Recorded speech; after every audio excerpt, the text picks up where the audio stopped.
ئەم کاتتان باش بەخێر بێن بۆ چانێڵی Learn&Explore. ڤیدیۆ ئەمڕۆمان جیاوازە لە ڤیدیۆکانی پێشوومان کە تیایدا هەوڵ دەدەین بە درێژایی ئەم زنجیرە ڤیدیۆیانە یارمەتیەک و خزمەتێکی بچووکی خوێندکارانی قۆناغی 12 بکەین کە تیایدا لە ڤیدیۆکاندا هەوڵ دەدەین تەواوی زنجیرەکانی Treasure Island یاخود چیرۆکی پۆلی 12 بکەینەوە بە کوردی و بەو هیوایەین سوودتان پێ بگەێنین. ئێستاش گوێبیستی یەکەم زنجیرە دەبین. Treasure Island. دورگەی گەنجینە. Episode 1. The Old Sailor. حەڵقەی یەکەم. دەریاوانە پیرەکە یاخود بەتەمەنەکە. The old sailor comes to the Admiral Benbow. دەریاوانە بەتەمەنەکە دێت بۆ Admiral Benbow. I remember him as if it were yesterday. من ئەوم لە بیرە وەک ئەوەی کە دوێنێ بێت. He came slowly to the door of the Admiral Benbow Inn, his sea chest following behind him on a handcart. بە هێواشی هات بۆ دەرگای Admiral Benbow واتە میوانخانەی Admiral Benbow کە Admiral Benbow نای ئەو میوانخانەیە کە ئەم خێزانە هەیان بۆ ئیشیان تیا کردو. سندوقە دەریاوانیەکەشی لە دوایەوە ئەهات ئۆنە هاندکارت لەسەر عارەبانەیە کە ئەو کەسەی کە لەوێنەکەدا دیارە ڕایەکێشە. مەبەست لەوەیە کە ئەم پیاوە بە هێواشی هاتۆ بەرە ڕووی دەرگای میوانخانەی Admiral Benbow و ئەو سندوقە دەریاوانیەشی لەسەر عارەبانەیەک بۆ بە دوایەوە هاتوو. He was a strong, heavy man with long hair and an old blue coat. ئەو پیاوێکی بەهێزی قەڵەو بوو و قژێکی درێژی هەبوو و قەمسەڵەیەکی کۆنی شینی لەبەرابوو. His hands were rough and black with dirt, and he had a long scar from a sword across one cheek. دەستەکانی زبر و ڕەش بوون لە پیسیە و برینێک بە دەموچە لەسەر یەکێک لە ڕۆمەنتەکانیا بوو کە برینی شمشێر بوو یعنی ئەوەی شمشێر بڕی بێتی. He knocked on the inn door and, when my father opened the door, called roughly for a glass of rum. ئەو لە دەرگای میوانخانەکەیدا و کاتێکیش کە باوکم دەرگاکەی کردەوە بە زبری یاخود بە ڕەقیەوە داوای پەرداخێک شەرابی کرد. This is a pleasant, quiet bay for an inn, he said and looked slowly around him at the cliffs and our inn. ئەمە کەنداوێکی خۆش و بێدەنگە بۆ میوانخانەیەک. ئەمەی وتو بە هێواشی سەیرێکی دەوروبەری خۆی کرد لە کەندەکە و دەوروبەری میوانخانەکەی ئێمە. Here, mate, he cried to the man with the handcart. Help me to get my chest inside. لێرەوە هاوڕێن هاواری کرد بەسەر ئەو پیاوەیە کە عارەبانەکەی پێبوو وتی یارمەتیم بە کە سندوقەکەم بەرمەژوورەوە. He continued, rum and simple food is what I want. بەردەوام بوو وتی مەشروب و خواردنی سادە ئەو شتەیە کە من ئەمەوێت. And that cliff up there where I can watch the ships. و ئەو کەندەی کە لەوەیە لەوێ ئەتوانم ئەو شوێنەیە کە من ئەتوانم لێەوە سەیری کەشتیەکان بکەم. You can call me captain. ئەتوانن پێم بانگم بکەن یاخود پێم بڵێن کاپتن. Oh, I see what you want, he said with a fierce look and threw down 3 or 4 gold coins in front of him. دواتر وتی ئەزانم چیتانەوێت و ئەمەی وتو کە تووڕەیەک لە دەموچای هەستی پێکرا و سێ چوار دراوی ئاڵتونی فڕێایە بەردەمی کە مەبەستی لە باوکی جێمە. All day he was around the bay or up on the cliffs with his telescope. بە درێژایی ڕۆژ لە دەوروبەری کەنداوەکە بوو یاخود لەسەر کەندەکان کە تەلیسکۆپەکەشی پێبوو. All evening he sat in the inn by the fire drinking rum. و هەموو ئێوارەیەکیش دادەنیشت لە میوانخانەکە بەرامبەر بە ئاگرەکە و مەشروبی دەخواردەوە. Mostly he did not speak when spoken to. و بە زۆریش قسەی نەدەکرد کاتێک کە قسەی بۆ ئەکرا. But looked up suddenly and angrily. و بەڵام سەری بەرزەکردەوە بە زووی و بە تووڕەییەوە. And we learned to stay away from him. و ئێمەش فێر بووین کە لی دوور بکەوینەوە. He was very nervous of other sailors who came to the inn. ئەو زۆر دەترسا لە دەریاوانەکانی تر کە ئەهاتن بۆ میوانخانەکە. One day he quietly promised to give me a silver 4-penny coin every month if I would keep an eye open for a seaman with one leg. پێشۆیان بەشی ڕستەکە بکەینەوە بە کوردی حەزەکەم وشەی فۆرپێنی کامێک ڕوون بکەینەوە لەبەر دوای لەکردن بە کوردیەکە پێمان نەبڕێت.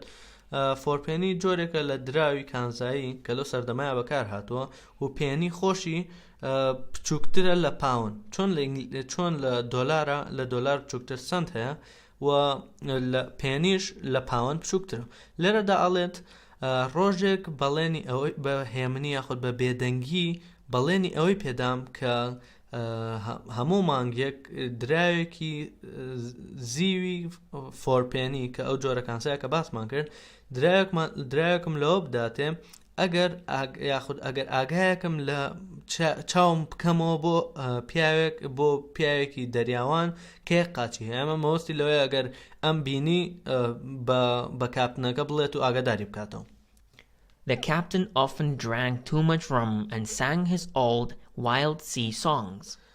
کاپتنەکە عادەتەن ڕێژەیەکی زۆر شەرابی دەخواردەوە و گۆرانیە دەریایە کۆنە دڕندەکانیشی دەوت. Then he used to hit his hands down hard on the table for silence before telling his frightening stories of the sea. دواتریش فێر بوو بۆی کە دەستی بە قایمی بکێشێت بە مێزەکەیە بۆ بێدەنگی. ئەمەوەست لەو کە دەستی بکێشایە و مێزەکە مەوەستی لەو کە چواردۆرەکەی بێدەنگ بن پێش ئەوەی کە چیرۆکە ترسناکەکانی دەریا بگێڕێتەوە. They were about hangings, storms at sea and terrible crimes. They واتە ئەوان کە لێرەدا ئەوەبەستی لە چیرۆکەکانە کە ئەو چیرۆکانی کە ئەوەی گێڕایەوە دەربارەی لە سێدارەدان و زریان بوون لە دەریا و هەروەها دەربارەی تاوانی خێزەون و دڕندەش بوون. During the months that the old sailor stayed with us, my father became very ill. بە درێژایی مانگەکانی کە دەریاوانە بەتەمەنەکە لەگەڵ ئێمە مایەوە باوکم زۆر نەخۆش کەوت. One day, Dr. Livesey came to see him. ڕۆژێک دکتۆر لێڤسی هات بۆ ئەوەی ئەو ببینێت کە مەبەستی لە باوکێتی. And before he left, و پێشەوەی کە جێ بهێڵێت یاخود پێشەوەی بڕوات the smart, bright doctor sat in the same room as our dirty, heavy sailor who suddenly started his usual song. دکتۆرە زیرەکە گەشاوەکە لە هەمانە ژوورە دانیشتە بوو کە دەریاوانە پیسە قەڵەوەکەی لێ دانیشتە بوو کە لە پەر دەستی کرد بە گۆرانیە ناسراوەکەی کە ئێمە لێرەدا گۆرانەکە ناکەین بە کوردی و ئەیپەڕێنین بۆ ڕیزی دواتر. Later on, he banged his hand on the table, which we all knew was a call for silence. دواتر دەستی کێشا بە مێزەکەیە کە ئێمە هەمومانەوەمانەزانی کە ئەوە ئاماژەیەکە بۆ بێدەنگ بوون. Everyone, apart from Dr. Livesey, stopped talking. هەموو کەسێک جگە لە دکتۆر لێڤسی وەستان لە قسەکردن یاخود بێدەنگ بوون. A few moments later, the captain cried, "Silence!" دوای چەند ساتێک دواتر کاپتنەکە هاواری کرد بێدەنگ. If you were talking to me, sir, said Dr. Livesey, ئەگەر تۆ قسەت بۆ من ئەکەیت گەورم دکتۆر لێڤسی ئەمەی وت I have one thing to say. شتێک هەیە کە ئەمەوێ بڵێم.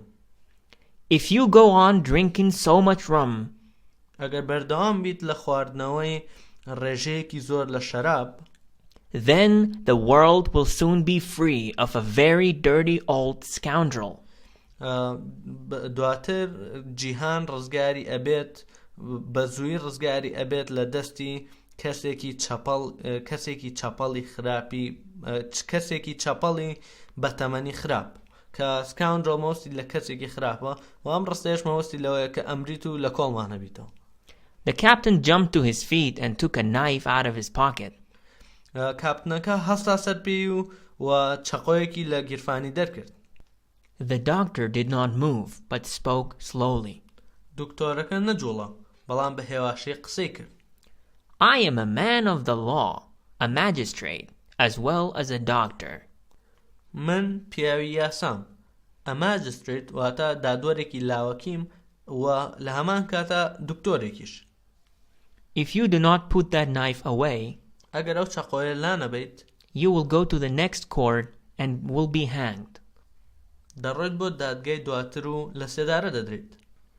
A few uncomfortable moments passed چەند ساتێکی نائاسوودە تێپەڕی until the captain finally put the knife in his pocket and sat down heavily.